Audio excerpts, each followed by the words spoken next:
Tecrit zaten hiç kalkmadı İmralı'da. Evet.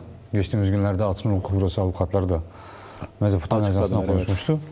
Aynı değerlendirmeyi yaptı. İmralı'da 15 Şubat 1999'dan bugüne tecrit sürüyor. Dönem dönem ağırlaştırıldı, derinleştirildi, esnetildi. Ama İmralı tecrit ve işkence sistemi devam ediyor. Adını doğru koymak lazım. Yani görüşmeler oluyor, 2013-2015 oldu, öncesi oldu, sonrası oldu. Ama hiçbir dönem İmralı'da tecrit kalkmadı. Tecritle birlikte işkence sistemi demek lazım. Önder Apo tabutluk olarak değerlendiriyor. Evet. Dolayısıyla İmralı'da, Önder Apo İmralı'da olduğu sürece orada tecrit de sürecektir. Bu bir devlet politikasıdır. İlk günden bu yana süreçler gelişmiş olsa da bu değişmedi. Bugüne kadar da devam ediyor. Zira 27 Mart'tan bu yana da görüşme olmuyor. Bu süreç nasıl başlamıştı? 44 ay tümden iletişimsizlik haliyle Evet. Gelmişti. 43 Hiçbir haber 44 ay alınmadı, boyunca. Bu süreç devam ediyor diyebiliriz yani. 4 ayda bir avukatın gitmesiyle, 5 ayda bir ailenin gitmesiyle, İmralı heyetinin iktidarın keyfine göre gitmesiyle tecrit kalkmış olmuyor. İmralı'da hukuk işlemiş olmuyor. 27 yıldır işlemedi, hala işlemiyor. AKP iktidarın yaklaşımıyla bir lütufmuş gibi yaklaşımıyla devam ediliyor tecrit. Evet. Görüşmeler sadece dediğim gibi AKP'nin insafına bırakılmış. Dolayısıyla İmralı'da öncelikle konuşacağız zaten.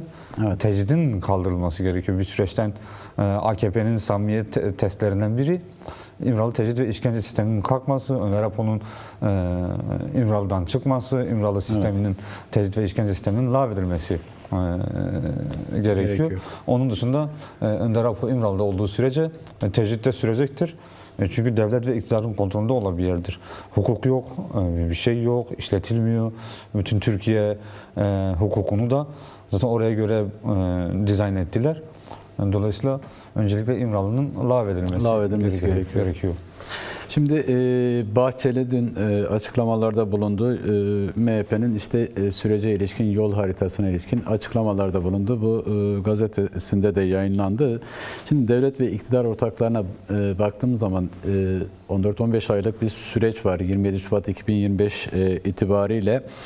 Bu sürece yaklaşımları çok eleştiri konusu oluyor. Özellikle Devlet Bahçeli'nin de açıklamalarında sürekli terör kavramını kullanması, sürekli işte silah bırakma kavramını kullanması. Keza Erdoğan'ın da, Cumhurbaşkanı Erdoğan'ın da bu yönde açıklamaları oldu. İstihbarat birimleri silah bırakma sürecini ivmelendirmek adına çalışmalar yürütüyor demişti en son olarak.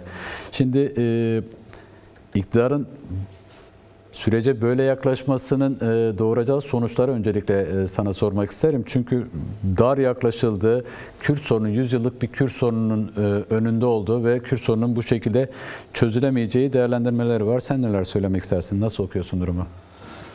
Şimdi Hadi İbrahim, 22 Ekim 2024 Bahçeli süreklendi kürsüden. O gün söyledikleri gelsin çağrı yapsın. Evet. Tecrit kaldırılsın.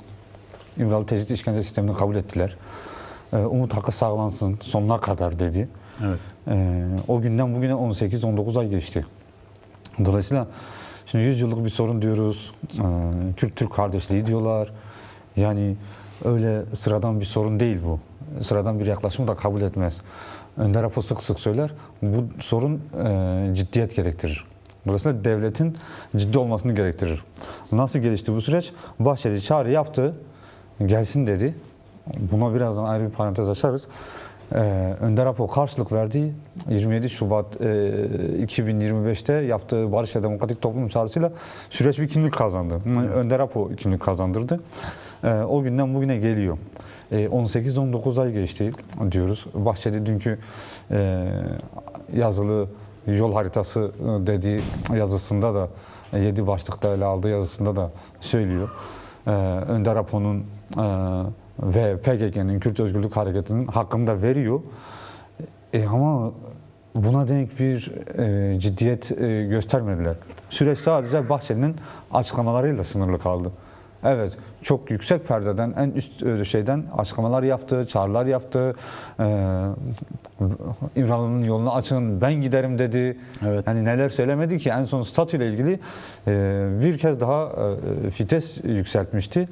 Yani Önder Apo'nun statü sorunu ki bize göre vardır dedi. Vardır dedi. Bunun çözüme kavuşturulması gerekir dedi. Ancak o 18 aylık süreçte Bahçeli'nin yaptığı hiçbir çağrının sahada somut karşılık bulduğunu görmedik. Hatta kendi iktidar ortağına da uyarılarda bulundu. Kesinlikle sürekli, yani satır aralarında iktidara da mesaj veriyor. Bütün çağrıların çoğunu zaten ona yapıyor. İmralı'da tecridi sürdüren, bu sürecin tıkanmasını neden olan hepsi devlet ve iktidar ortağıdır yani. Dolayısıyla şimdiye kadar bunların hiçbiri somut karşılık bulmadı Bahçeli'nin açıklamaları. Geldi, sonunda fites düşürdü.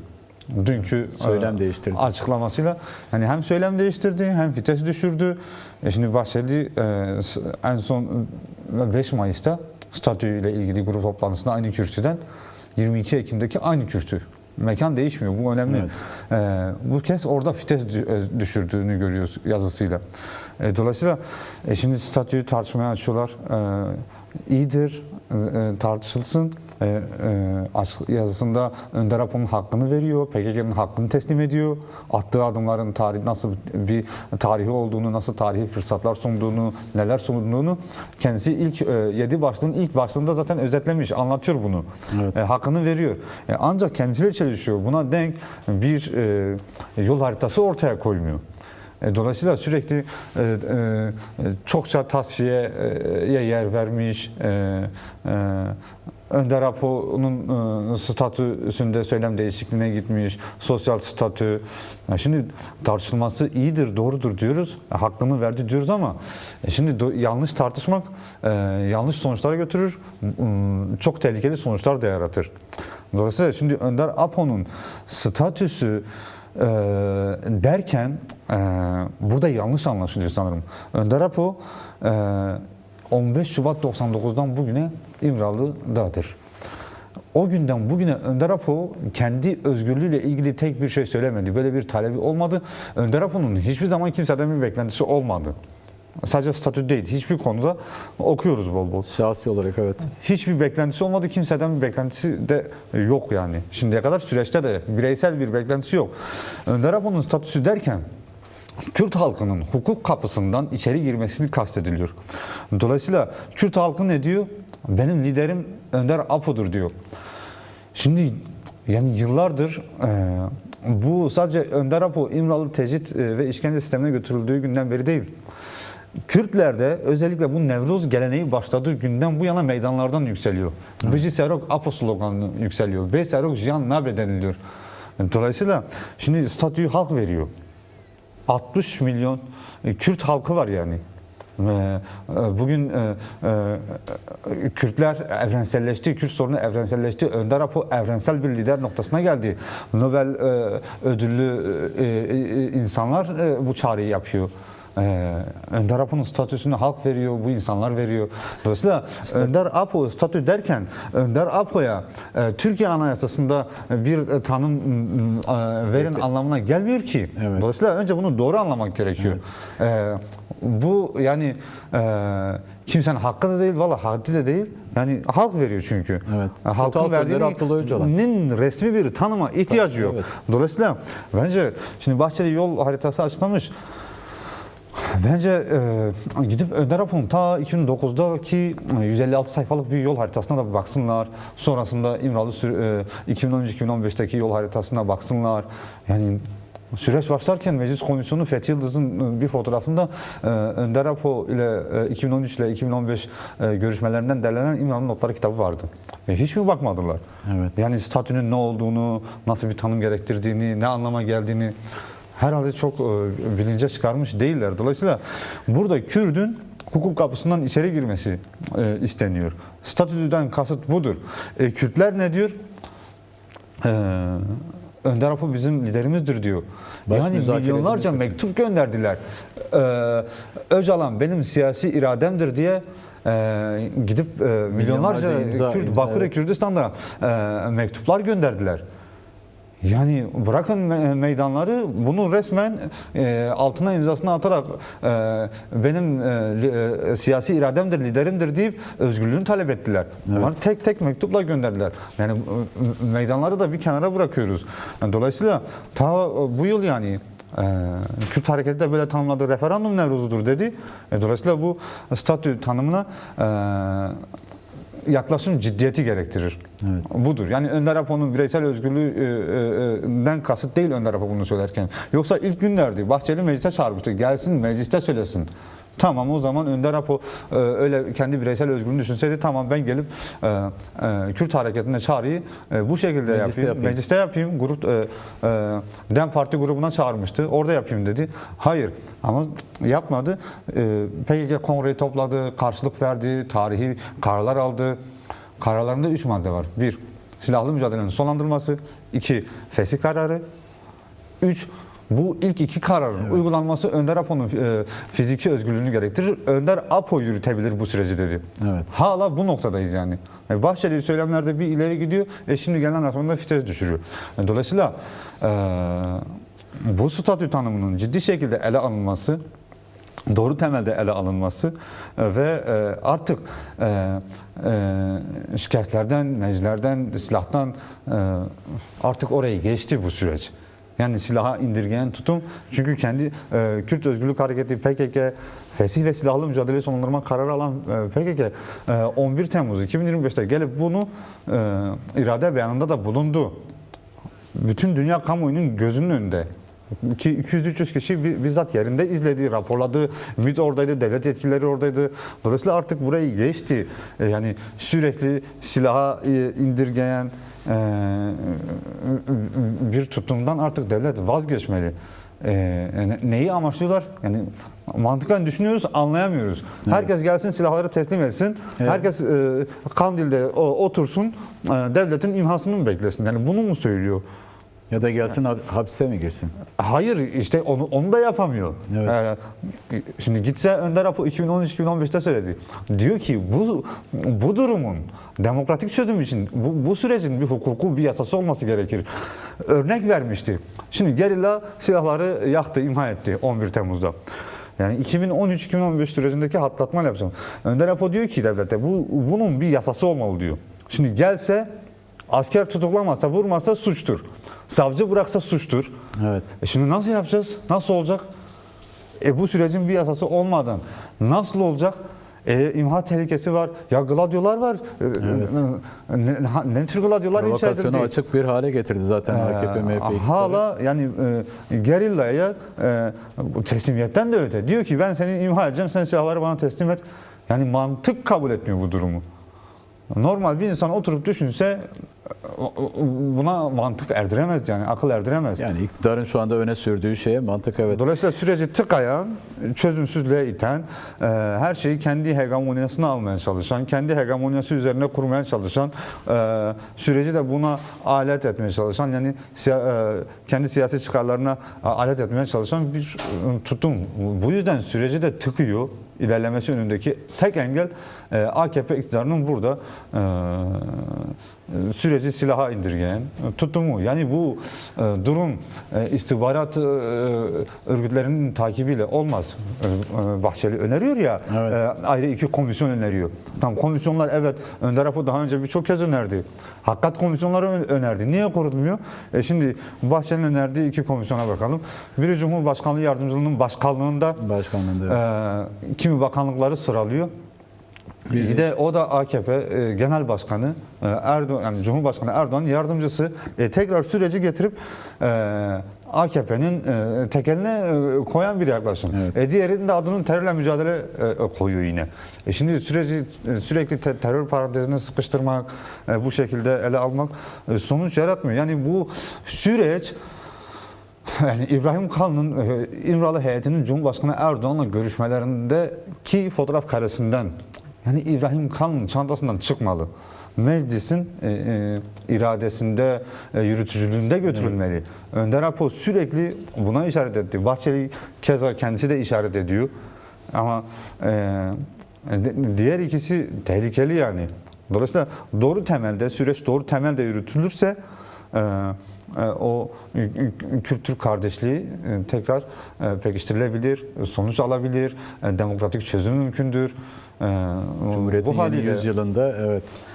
Bu anlamda şimdi Bahçeli'nin kaleme aldığı yazıyı, işte yol haritası diye kaleme aldığı yazıda dikkat çeken bir diğer husus da vardı. Sen de o yazıyı inceledin. Önder Apo'nun tutukluluk halinin saklı kalması ibaresi var orada. Bununla kasıt?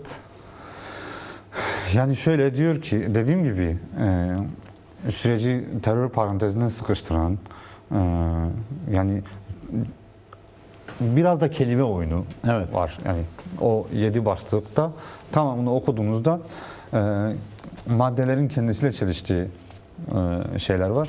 Şimdi PKK'nın kongre kararlarını hatırlattık az önce. Evet. Yani 27 yıldır yani 15 Şubatlar, 8 Martlar, Nevroz meydanları, 9 Ekimler, yani Kürtler 27 yıldır meydanlarda. Dolayısıyla bu Önder Apo özgürlük mücadelesi Kürdistan'la sınırlı değil. Yani komplo döneminde ki eylemler, ilk 9 Ekim günü başlayan eylemler artık dünyaya yayıldı. O ateşten çember dünyayı sardı. Neydi bu? Önder Apo'ya özgürlük. Özgürlük evet kampanyası. Dolayısıyla şimdi yani Halk Savunma Merkezi Komutanlık Üyesi Murat Karayılan söylemişti. Şimdi ben dedi buradaki tek bir gerillaya git teslim ol diyemem. Silahını bırak diyemem. Ya da daha önce Duran Kalkan söylemişti. Abdullah Öcalan Sosyal Bilim Akademisi üyesi. Evet.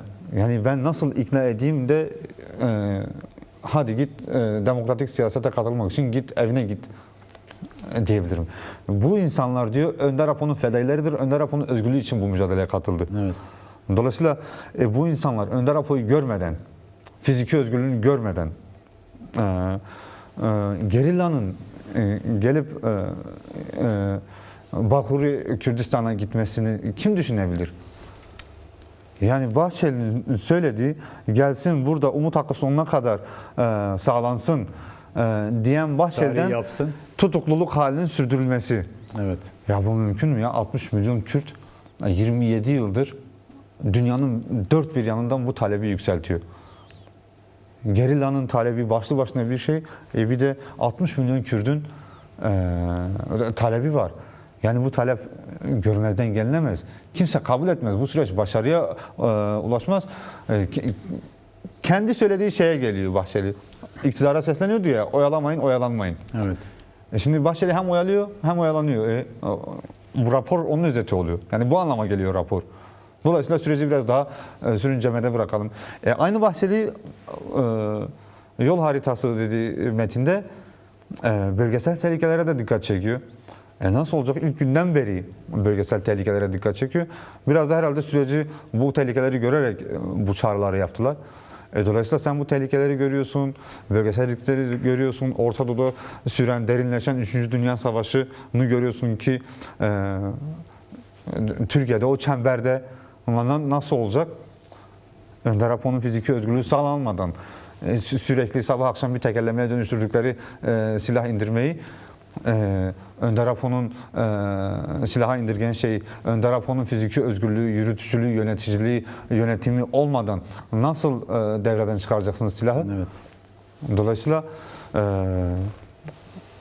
önemli olan burada son cümle Önder Apo'nun ki biliniyor şimdiye kadar çizilen çerçeve, yani 27 Şubat'taki Barış ve Demokratik Toplum Manifestosu aynı zamanda bir yol haritasıdır. Bu keyfiyeti kaldırıp İmralı'nın yollarını açsınlar. Gazeteciler gitsin, İmralı heyeti gitsin. Gazeteciler başvuru yapıyor, yani açıklıyor. Yani. Biz gitmek istiyoruz, yüz yüze görüşmek istiyoruz diyor. Bu yolu açsınlar. Önder Apo'nun yol haritası nedir? En önemli yol haritası budur. Söylüyor ya koordinatörlük, doğru tanımı getirip bırakın Önder Apo'nun koordinatörlüğünde Önder Apo bu süreci başarıya ulaştıracak diyelim.